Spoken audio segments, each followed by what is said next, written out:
Hello friends, welcome to Deepak law classes. आज है हमारा स्पेसिफिक रिलीफ एक्ट का लेक्चर 4। आज हम करेंगे सेक्शन 13। इससे पहले हम कर चुके हैं सेक्शन 12 तक। तो सेक्शन 13 स्टार्ट करते हैं। ये क्या बात कर रहा है? सेक्शन 13 बात कर रहा है राइट्स ऑफ परचेजर और lessee against person with no title और इनपरफेक्ट टाइटल। कहते हैं कि अगर जो पर्सन है जिसने प्रॉपर्टी सेल की है या लीज पे दी है, अगर उसके पास कोई टाइटल ही नहीं है या इनपरफेक्ट टाइटल है, तो परचेजर या लेसी के क्या राइट्स बनते हैं उसके बारे में बात की गई है सेक्शन 13 में। तो सबसे पहले सेक्शन 13 सबसेक्शन 1 है। इसमें क्या बात की गई है कि अगर वेंडर और लेसर है, उसने अगर पहले क्या था, जब उसने अपनी प्रॉपर्टी दी थी, जब कॉन्ट्रैक्ट हुआ था, उस टाइम उसके पास उसका टाइटल नहीं था।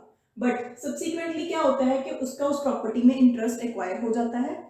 तब परचेजर और लेजी के पास क्या राइट आ जाएगा कि वो उसको कंपेल कर सकता है कि जो कॉन्ट्रैक्ट हमारे बीच में हुआ है उसको कंप्लीट किया जाए। फॉर एग्जाम्पल, ए है, उसने बी को कह दिया कि मैं ये पर्टिकुलर प्रॉपर्टी है तुझे सेल करूंगा, बट उसके पास उस प्रॉपर्टी का कोई राइट ही नहीं है ए के पास। बट थोड़े टाइम बाद क्या होता है कि ए के पास उसी प्रॉपर्टी का राइट आ जाता है। मान लीजिए कि वो प्रॉपर्टी किसकी थी, वो सी की प्रॉपर्टी थी। सी क्या करता है, बाद में कुछ टाइम बाद उस प्रॉपर्टी का गिफ्ट कर देता है टू द ए। अब बी क्या कर सकता है, अब बी ए को कंपेल कर सकता है कि जो ये पर्टिकुलर प्रॉपर्टी है, इसका जो कॉन्ट्रैक्ट है उसको कंप्लीट कर, क्योंकि सब्सिक्वेंटली क्या हो गया, ए के पास उस प्रॉपर्टी का टाइटल आ गया है, तो बी उसको कंपेल कर सकते हैं सेक्शन 13 के अंदर। ठीक है। नेक्स्ट है हमारा कि अगर जो कॉन्ट्रैक्ट है उसको कंप्लीट करने के लिए किसी की कन्फ्रेंस चाहिए, कि क्या चाहिए, किसी पर्सन की कॉपरेशन चाहिए, एंड और क्या चाहिए, किसी थर्ड पार्टी की कॉपरेशन चाहिए, कॉन्फ्रेंस चाहिए उसकी, और वो थर्ड पार्टी बाउंड है at the request of the vendor और लेसर कि वो कॉन्फ्रेंस दे। तो उस केस में क्या होगा कि जो परचेजर और लेजी है वो कंपेल कर सकता है टू द वेंडर और लेजर कि आप उससे कॉन्फ्रेंस लेके दें थर्ड पार्टी से, तो वो कॉन्ट्रैक्ट कंप्लीट होगा।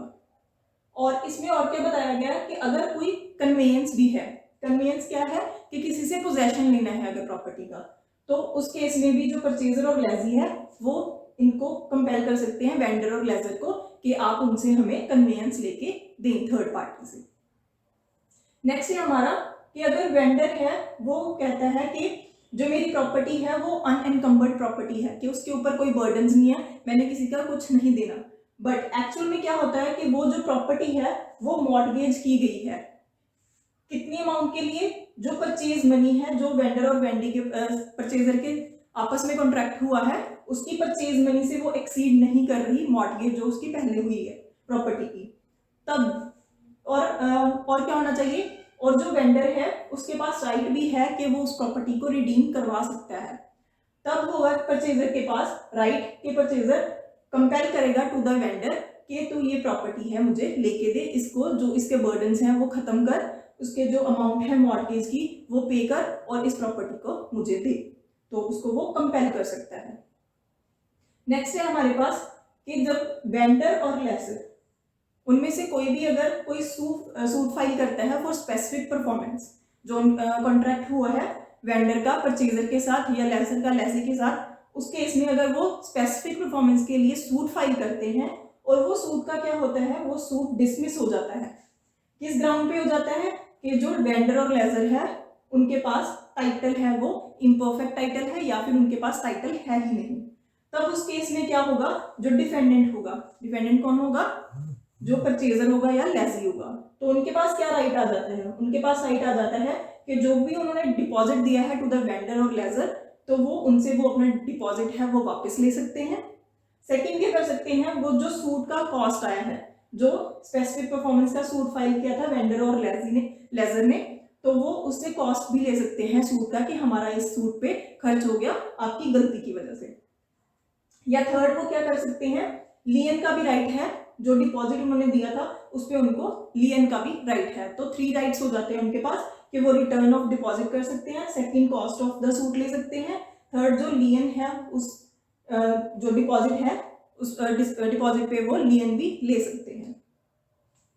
इसके बाद आता है इसका सबसेक्शन 2, वो बात कर रहा है कि अगर ये इमूवेबल पे अप्लाई हो रहा है तो ये मूवेबल प्रॉपर्टी के केस पे भी यही सारे क्लॉजेज हैं वो अप्लाई होंगे।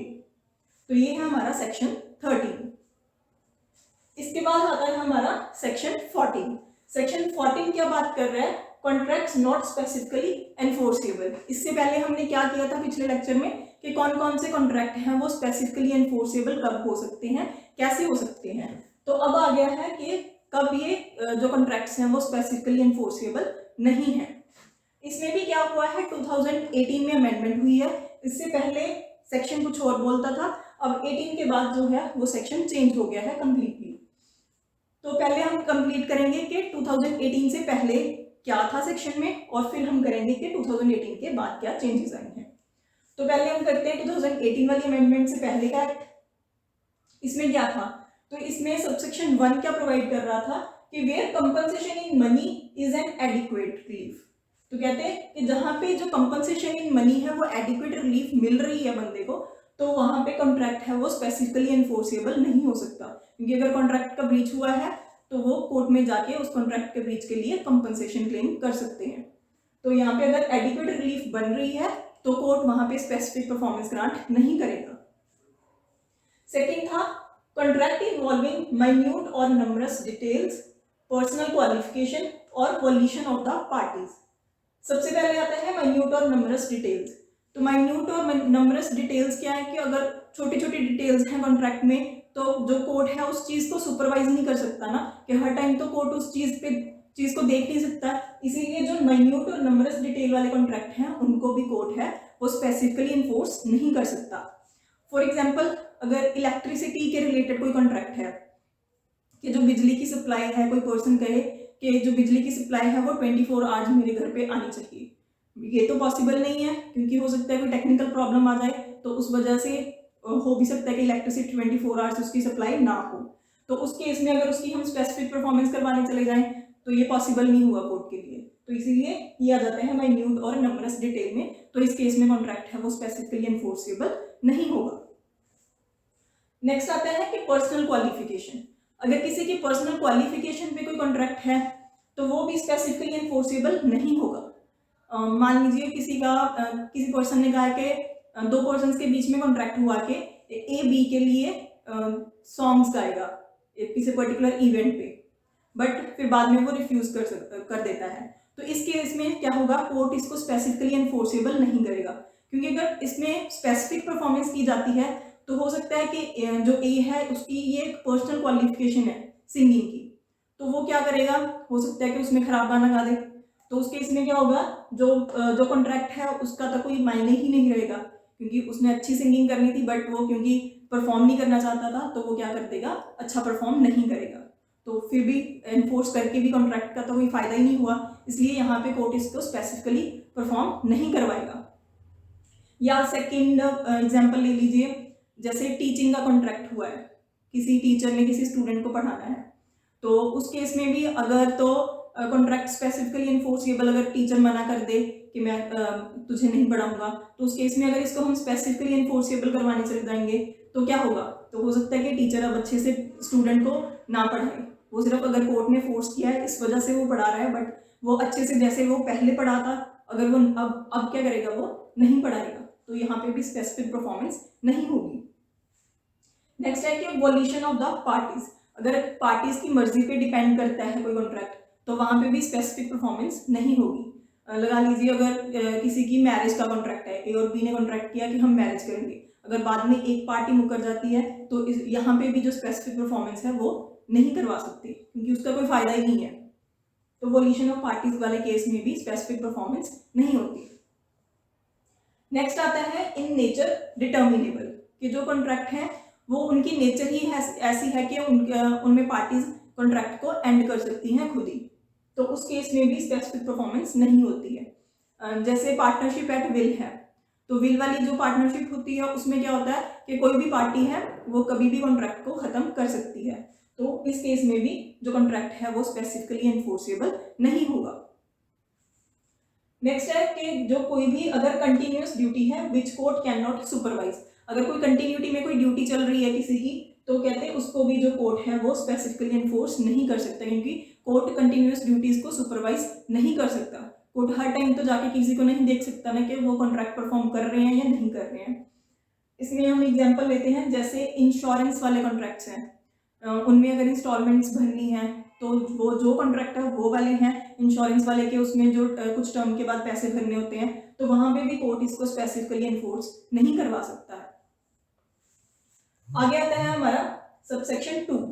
इसमें क्या बात की गई है, इसमें आर्बिट्रेशन के रिलेटेड बात की गई है। इसमें कहा गया है कि जो आर्बिट्रेशन के रिलेटेड कोई भी एग्रीमेंट हुआ है पार्टीज के बीच में कि आज या प्रेजेंट में या फ्यूचर में अगर कभी भी कोई झगड़ा होता है तो वो आर्बिट्रेशन के लिए जाएंगे, तो उस केस में भी अगर ये क्लॉज उन्होंने डाला है तो कोर्ट इसको स्पेसिफिकली एनफोर्स नहीं कर सकता कि आप लोग आर्बिट्रेशन में ही जाओ। तो ये सबसेक्शन 2 बात कर रहा है कि आर्बिट्रेशन के लिए किसी को फोर्स नहीं कर सकते हैं। ये तो होगी कि कब हम स्पेसिफिक एनफोर्सेबिलिटी कब नहीं हो सकती, बट इसी में दे दी है इसकी एक्सेप्शंस, जिसमें क्या बात की गई है कि कब कोर्ट स्पेसिफिकली एनफोर्स करवा सकता है। तो यहाँ पे है टू एग्जीक्यूट मॉर्टगेज और security for repayment of loan. अगर कोई एग्जीक्यूशन है मॉर्टगेज की या फिर रीपेमेंट ऑफ लोन है तो उस केस में कहते हैं कोर्ट क्या कर सकता है, स्पेसिफिक परफॉर्मेंस करवा सकता है। इसमें भी क्या है कि मॉर्टगेज या फिर रीपेमेंट ऑफ लोन वाले केस में क्या है कि जो पार्टी है वो एकदम से पैसे अगर नहीं पे कर सकती तब उस केस में हम यहाँ पे स्पेसिफिक एनफोर्समेंट करवा सकते हैं। और इसके साथ में क्या है कि जो दूसरी पार्टी है वो भी रेडी होनी चाहिए कि जो भी अमाउंट वो दे रही है वो पूरी की पूरी अमाउंट दूसरे पर्सन को दे, तभी यहाँ पे स्पेसिफिक एनफोर्समेंट हो सकती है। नेक्स्ट है टू टेक अप एंड पे debentures of company. Debentures of company के केस में भी स्पेसिफिक परफॉर्मेंस हो सकती है। इसके बाद आता है suit for execution of formal deed of partnership, कि अगर कोई भी पार्टनरशिप की डीड हो चुकी है तो उसकी एग्जीक्यूशन के लिए भी स्पेसिफिक परफॉर्मेंस हो सकती है, बट इसके लिए भी जरूरी है कि जो वो कंपनी जो पार्टनरशिप है वो स्टार्ट हो चुकी हो, तब वहां पे उसकी एग्जीक्यूशन करवा सकते हैं। उसके बाद है कि अगर किसी ने पार्टनर के शेयर्स हैं उसको परचेज करने हैं, उसके रिलेटेड कोई कॉन्ट्रैक्ट हुआ है, तब भी हम यहाँ पे स्पेसिफिक परफॉर्मेंस करवा सकते हैं। लास्ट आता है कि अगर कोई कंस्ट्रक्शन के रिलेटेड है, कंस्ट्रक्शन किसकी है, कोई भी बिल्डिंग है या फिर कोई भी और एग्जीक्यूशन का वर्क है किसी लैंड पे, तो उस केस में भी कहते हैं कि स्पेसिफिक परफॉर्मेंस हो सकती है, बट इसके लिए भी कंडीशंस हैं कि जो वो वर्क है वो एक पर्टिकुलर हो, उसको लिखा हुआ हो रिटर्न में कि ये पर्टिकुलर वर्क करना है। सेकंड क्या है कि जो प्लेंटिव है उसका उस चीज में इंटरेस्ट होना चाहिए उस कंस्ट्रक्शन वर्क में। एंड थर्ड क्या है कि जो डिफेंडेंट है उसके पास उस प्रॉपर्टी का पोजेशन होना चाहिए, जो लैंड है वो उसका पोजेशन डिफेंडेंट के पास होना चाहिए, कुछ पोर्शन का या फिर सारे के सारे का। तब उस केस में क्या हो सकता है कि कंस्ट्रक्शन वाले काम में भी स्पेसिफिक परफॉर्मेंस हो सकती है। ठीक है, ये सारा था हमारा 2018 से पहले वाला सेक्शन 14। अब चेंज हो गया है 2018 में। 2018 के बाद हमारा क्या बन गया है, सिर्फ ये 4 क्लॉजेस रह गई हैं। इनमें से जो 3 क्लॉजेस हैं वो तो जो पहले थी उन्हीं में से हैं, एक क्लॉज है वो इन्होंने ऐड की है। तो कौन सी ऐड की है, वो है फर्स्ट वाली क्लॉज। उसमें क्या बताया गया है, party obtain substituted performance under section 20। तो कहते हैं स्पेसिफिक परफॉर्मेंस अब कब नहीं होगी, कॉन्ट्रैक्ट को हम कब स्पेसिफिकली एनफोर्स नहीं करेंगे, किस केस में, कि अगर पार्टी है वो उसने सब्स्टिट्यूटेड परफॉर्मेंस ले ली है अंडर सेक्शन 20। अब सब्स्टिट्यूटेड परफॉर्मेंस क्या है कि जो पार्टी है, अगर एक पार्टी, 2 पार्टीज में कॉन्ट्रैक्ट हुआ है, एक पार्टी अगर मुकर जाती है तो जो दूसरी पार्टी है वो क्या करती है, किसी थर्ड पार्टी से जो कॉन्ट्रैक्ट है उसको एनफोर्स करवा लेती है, तब वो हो जाती है सब्स्टिट्यूटेड परफॉर्मेंस। और इसको हम डिटेल में सेक्शन 20 के अंडर पढ़ेंगे। ठीक है, नेक्स्ट जो इसमें ऐड किया गया है वो है कंटिन्यूअस ड्यूटी, जो कि यहाँ पे पहले भी था कि कंटिन्यूअस ड्यूटी है कि उसको जिसको कोर्ट सुपरवाइज नहीं कर सकती है तो उस केस में भी स्पेसिफिकली एनफोर्सेबल नहीं होगा कॉन्ट्रैक्ट। थर्ड है depend on personal qualification of the parties. यहाँ पे भी था personal qualification of the parties, तो ये चीज भी रखी गई है कि अगर किसी पार्टीज की पर्सनल क्वालिफिकेशन पे कॉन्ट्रैक्ट डिपेंड करता है, वहां पे भी स्पेसिफिक एनफोर्सेबिलिटी नहीं होगी। लास्ट है contract in its nature determinable. यहाँ पे भी हमने किया था इन नेचर डिटर्मिनेबल, तो वही क्लॉज यहाँ पे भी है कि अगर contract in its nature determinable है तो उस केस में भी स्पेसिफिक परफॉर्मेंस है वो नहीं होगी। तो अभी क्या कर दिया गया है, पहले जो सेक्शन था बहुत ही कॉम्प्लिकेटेड था, बहुत सारी क्लॉजेस थे इसमें, बहुत सारी प्रॉब्लम्स थी इसमें। पहले बोला था कि हाँ जी के कॉन्ट्रैक्ट स्पेसिफिकली इन्फोर्सेबल नहीं हो सकता, फिर बाद में बोला कि किन किन कंडीशंस में हो भी सकता है। बट अभी क्या कर दिया गया है, सिर्फ 4 क्लॉजेस रखे गए हैं जिनमें बताया है कि कॉन्ट्रैक्ट कब स्पेसिफिकली इन्फोर्सेबल नहीं होगा। तो इसके साथ हमारा सेक्शन 14 कंप्लीट होता है। इसके बाद हम करेंगे कि कौन सी पार्टी स्पेसिफिकली एनफोर्समेंट करवा सकती है और किसके अगेंस्ट स्पेसिफिक एनफोर्समेंट है वो हो सकती है। अगर आपको हमारा आज का लेक्चर अच्छा लगा हो तो हमारी वीडियोस को लाइक करें, हमारे चैनल को सब्सक्राइब करें और दूसरों के साथ शेयर करें और कमेंट सेक्शन में हमें बताएं कि आप आगे किन टॉपिक्स पे वीडियोस चाहते हो। Thank you.